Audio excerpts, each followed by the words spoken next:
¿Cómo se pronuncia? Hernán, te voy a decir. Por eso te digo esa persona. Esa persona está, me gusta. Sí. Letchat. Bueno, a ver, en el día de ayer el ministro de Economía anunció la recompra de bonos, la recompra de deuda de nuestro país. ¿Qué caray es eso?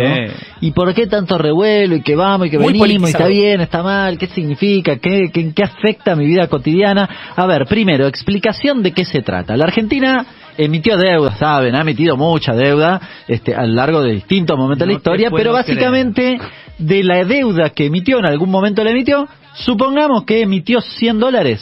Bueno, ese bono de $100, eso se llama valor nominal, es el que figura, ahora ya no se usa, pero en épocas de juventud, digamos, el bono era en papel, ¿no? Entonces el valor nominal que figuraba ahí en el papel, de esos $100 de valor nominal, que es el compromiso de pago que toma el Estado argentino cuando emitió el bono, cuando vos vas a comprar ese bono al mercado secundario, es decir, al mercado hoy, antes de que venza, no sé, vence dentro de 3 años, bueno, lo voy a comprar hoy, ¿cuánto vale?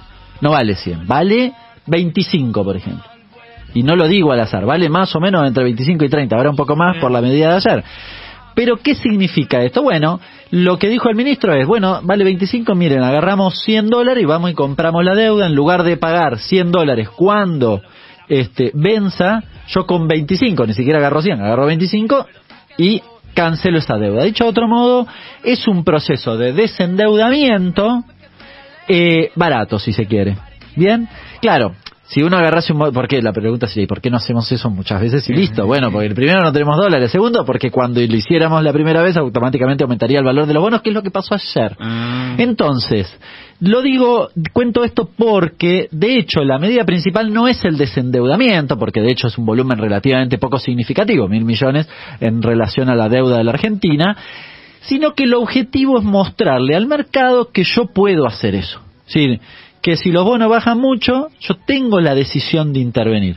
Esta medida de ayer es una medida que legitima la intervención en el mercado de cambios a través de este mecanismo, de un mecanismo donde va a comprar el Banco Central de manera directa y demás.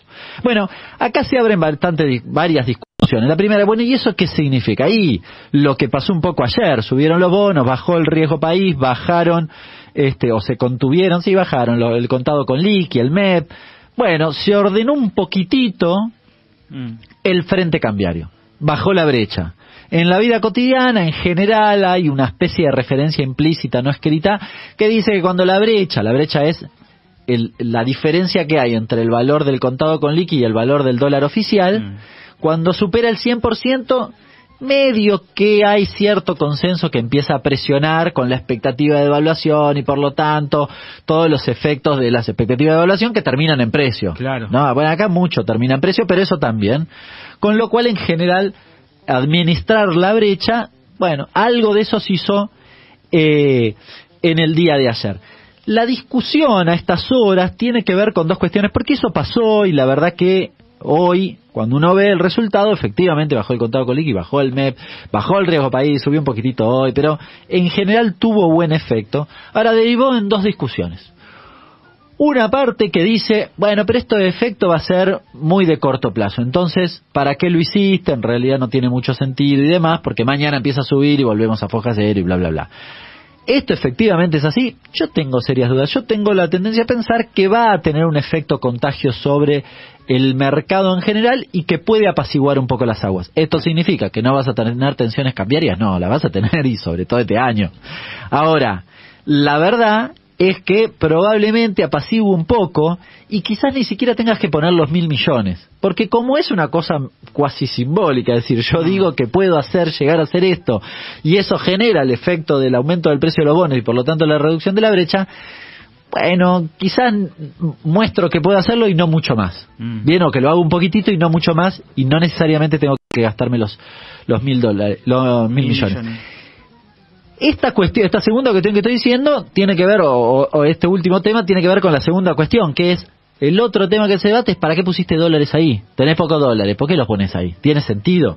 Esto es lo que acaba de decir la Cunza, jefe de los economistas de la red y demás. Dice, no tiene sentido, gastan los dólares, no tenés dólares y gastan los dólares en esto. ¿Pero el que reperfiló deuda en pesos habla de eso? Sí. A ver, ¿es materia de debate? Sí, es materia de debate. Ahora, lo cierto es que vos, hoy, es un momento en donde podés llegar a hacerlo. ¿En qué sentido? Bueno, tenés casi 7.000 millones de dólares en reservas de libre disponibilidad, lo que llaman reservas netas. Sí. Si lo hacías en julio del año pasado, que tenías 0, y la verdad que era un problema, porque manoteabas 1.000 millones y básicamente el efecto que iba a tener no es el que tuvo ayer y probablemente no iba a sostenerse en el tiempo. Ahora, en este momento te diría que es un momento donde lo podés llegar a hacer. ¿Afecta la meta con el Fondo Monetario Internacional? Y sí, si usás dólares la va a afectar. Ahora, no es menos cierto que hoy tal vez lo podés hacer, que además hay discusiones en el medio con el Fondo Monetario, entre otras cosas, por ejemplo, que el Fondo Monetario le entregue a la Argentina la parte que le corresponde, si se quiere, si lo gestiona, del Fondo de Resiliencia. Este Fondo de Resiliencia, no sé si se acuerdan, hubo unas discusiones de algunos países en vía de desarrollo y demás, que el fondo prestaba lo que digamos, cuando en pandemia extienden digamos, el capital del Fondo Monetario Internacional, le entregan a cada uno de los países la parte que corresponde. Algunos países dicen, yo no la necesito, no la quiero. Bueno, con eso se arma un fondo, con una parte de eso se arma un fondo para prestarle a algunos países. Bueno, la Argentina podría reclamar una partecita de eso, que pueden ser más de 2.000 millones. Es decir, podría hacerlo hasta con la propia guita del fondo, si querés. Sí. Eso estoy un poco diciendo, y no parece tan grave usar esos 1.000 millones para tratar de contener las tensiones cambiarias. ¿Esto resuelve la cuestión de la deuda? No. ¿Esto resuelve las tensiones cambiarias de ad eternum? No. Pero sí da la impresión que es una herramienta interesante, que por cierto, cuando uno leía hoy los titulares de los diarios principales, Clarín, La Nación, les costaba criticarla. Y les costaba criticarla creo que en buena medida porque les sorprendió, porque no podían reconocer que funcionaba una cosa que si vos la lees un poquitito, lo que significa es una intervención del Estado. Es eso, es una intervención. Y es difícil para Clarín elogiar una intervención. El chavismo. Claro, casi chavismo. Lo que pasa es que lo hicieron con la dinámica del mercado, medio que no sabían si patear con la derecha o con la izquierda. Entonces no terminaban de saber si había que criticarla o no. En definitiva, esta es un poco la medida en los próximos días, un poco para lo que hay que seguir de cerca, es ver si se sostiene el efecto o el efecto dura relativamente poco. ¿A qué variables entonces hay que prestarle atención? No, básicamente, cualquiera más o menos funcionan todas con la misma dinámica. Riesgo país, si sube probablemente suba el contado con liqui, también podés mirar el contado con liqui. No sugiero que miremos el blue. El blue sigue a los demás y es marginal en la dinámica económica. En serio, yo sé que los diarios lo ponen, sé que quizás el almacenero a la vuelta de tu casa te dice, no, aumentar el blue, tengo que aumentar los precios. Eso se está haciendo el pícaro. Sí. Sencillamente, no hay duda al respecto. Bueno, no hay duda al respecto. No así quizás con el contado con líquido con MEP, que tienen efectos sobre la vida económica, si se quiere, lo que llamamos como economía real. No de manera inmediata, pero sí generan tensiones cambiarias, expectativas y demás. Algo de eso hay en esos dólares. Así que cualquiera de esas cosas las podemos ver. Igual en los diarios probablemente, como lo están siguiendo muy de cerca, te van a titular. Ya Clarín ya está hablando del fracaso de la medida, ¿no?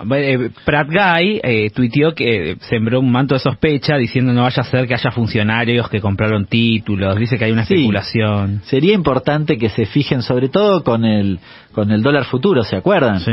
Que figuraban todos los funcionarios amigos de Caputo y ellos mismos, pero los procesados son los Axel Kicillof y compañía, ¿no? Y están los listados. Esto es realmente, bueno, si hay algo, nos habíamos olvidado en el relevamiento de las cosas que hace en materia económica la justicia. Ese también es un caso paradigmático, porque los procesados son los que tomaron la decisión, que no aparecen en ningún listado y que supuestamente ganaron con esa medida, porque lo hicieron a sabiendas, supuestamente, porque al día siguiente subió el dólar y aparentemente ganaron, pero no figuran en ningún listado, y los que ganaron están absueltos en la causa. Así que, para seguir de cerca, lo de Pratt Guy debería revisar esos listados antes de hablar, diría yo. A mí me sorprende mucho el coraje de la CUNSA, ¿no? Insisto, reperfiló una deuda en pesos. Es que eso es...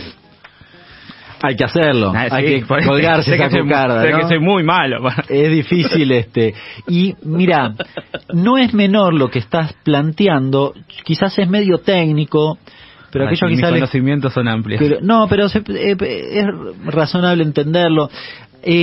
Vos tenés un gran problema con eso. el hecho de haber hecho percha el mercado en pesos genera que básicamente hoy que tenés que necesitar renovar la deuda en pesos, una parte de la responsabilidad de que no lo puedas hacer la tiene él, doblemente, no solo porque fue la vez que rompió el mercado en pesos, que no existe, con lo cual eso era como el lugar seguro, ahora no es más seguro, por él, es así de sencillo, no es más seguro, por él.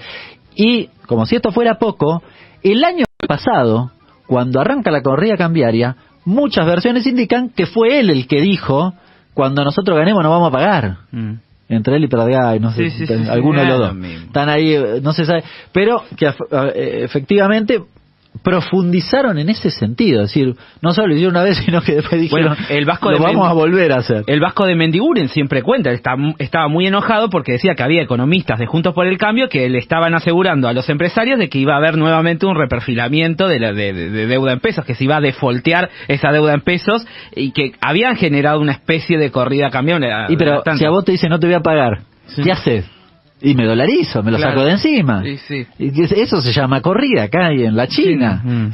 Si lo hiciste, la discusión es si lo hicieron por lo que ellos dijeron o no, pero digamos, si lo dijiste, medio que le pegan el palo y en el travesaño como el penal de nuestro benemérito amigo francés. Este hombre, el Colomani. Bueno, lo que sí se sabe es que la acusa chocó la calecita. 16-12. Una señal.